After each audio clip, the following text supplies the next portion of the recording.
So back to the story of Charlie Kirk, the conservative, really influential in conservative circles, activist who was assassinated yesterday on a college campus in Utah. He co-founded Turning Point USA, an organization that has some chapters at some Minnesota universities and high schools. And one of the people who actually worked for Charlie was State Senator Julia Coleman, a Republican from the Waconia area, and she's joining us now. Thank you for joining us, Senator, and we're sorry for your loss.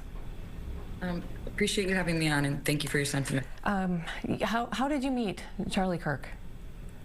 Oh, it was over 10 years ago, and I was fresh out of college, and I was looking for work and had heard about this organization, and so I applied for a job. I got hired directly and interviewed with Charlie, and before I knew it, I was training with him out in Illinois, and the organization was so small at that point. He was still running it out of his parents' garage. He was still living with his parents too, and so he really mentored me on how to engage in dialogue and get young people thinking about freedom and liberty and the Constitution. And I actually founded the University of Minnesota Turning Point USA chapter because he taught me to just show up at a college campus with nothing but a folding table and my ideas.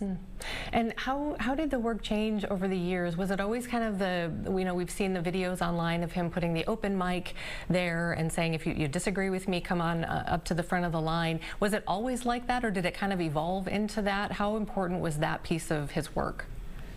That was always the work. What Charlie wanted first and foremost in this country was for us to be able to dialogue with each other and reason with each other. And he saw that that was just in the internet age going away. And so he did it and trained a lot of us how to do it.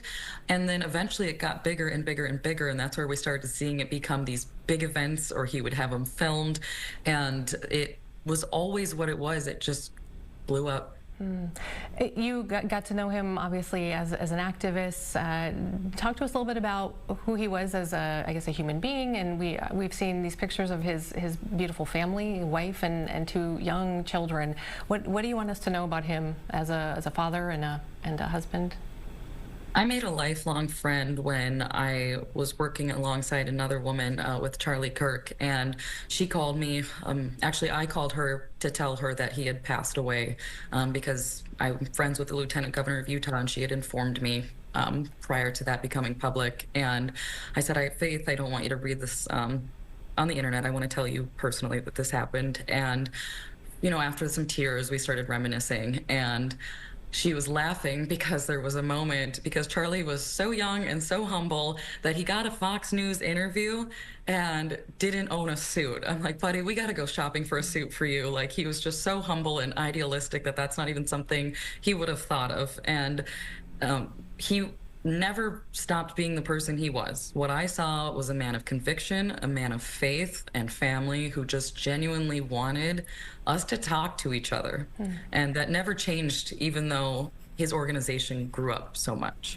And if we could talk about his influence for a minute, from your perspective, how influential was Charlie Kirk?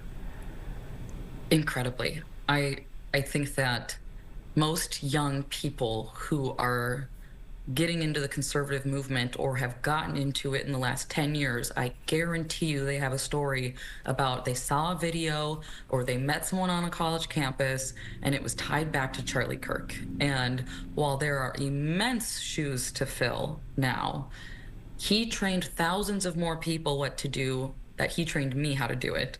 And so I don't know if we'll ever see somebody of quite that caliber again, but there's thousands of us who have been trained to just show up with a table and dialogue with people, and that's what he would want to see continuing.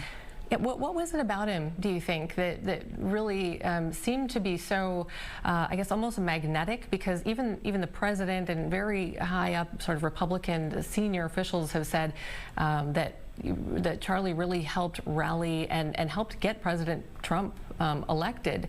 Do you agree with that? And what was it about him, do you think, that would have made that happen?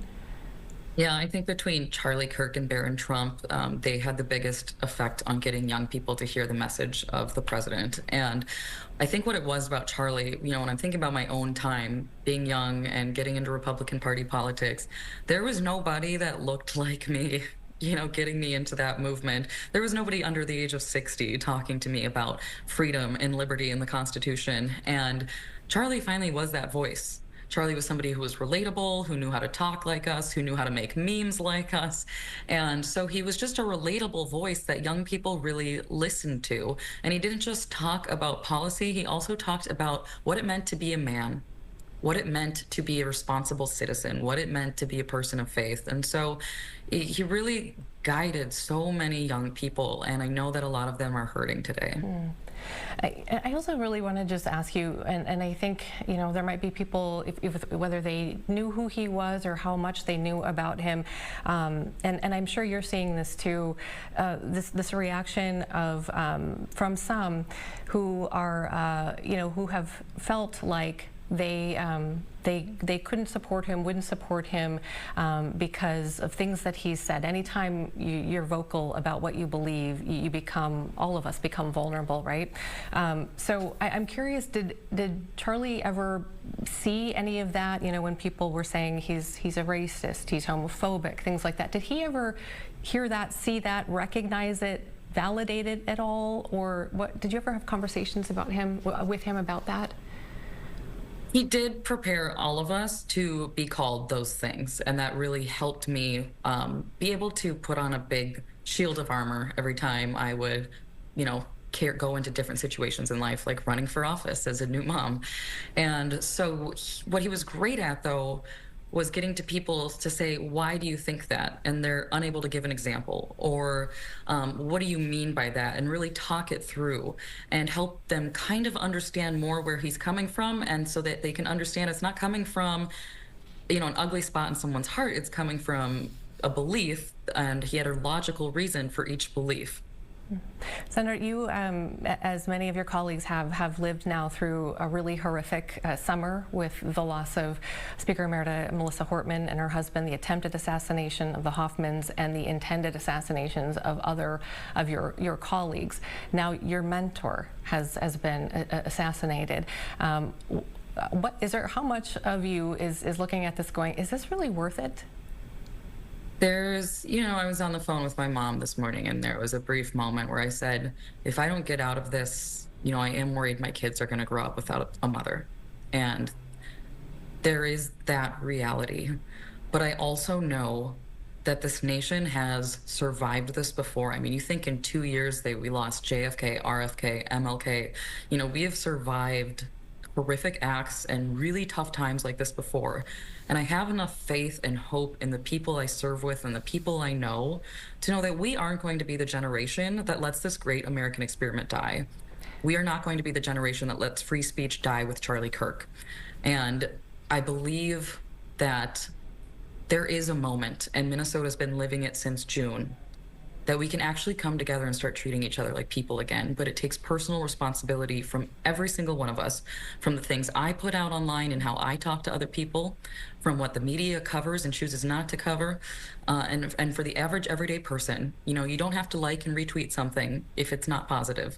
You don't have to call politicians names. We don't have to attack each other and spread misinformation. Every single person, every single American has an opportunity now to create this country to be better than how it has been. Yeah, we've heard a lot of politicians say, yeah, you're going to hold you accountable. Even members of our own party, we're going to hold you accountable, and that we heard that a lot after the Hortmans. And have you seen that, felt that, and will you? It sounds like you're willing to go there, to that place. Will you hold yourself accountable? People in your own party as well. Absolutely. I was just texting with a state senator across the aisle this morning, and she was saying, she doesn't feel any hope anymore. And I said, we're the hope now. So what can we do? We're brainstorming things we can do together to kind of show the public we're not just saying we want to work together, we actually are. And I am lucky enough to have been part of a fellowship, a bipartisan fellowship of people, and we've had a group chat going, supporting each other in races, even though we would probably never vote for the other, and encouraging each other and checking in on each other and making sure, have you eaten yet today, and things like that. And so this next generation of leaders, I do have hope that it is going to change and be different and better. Senator Julia Coleman, thank you so much for spending some time with us today. We really appreciate it. Thanks for having me.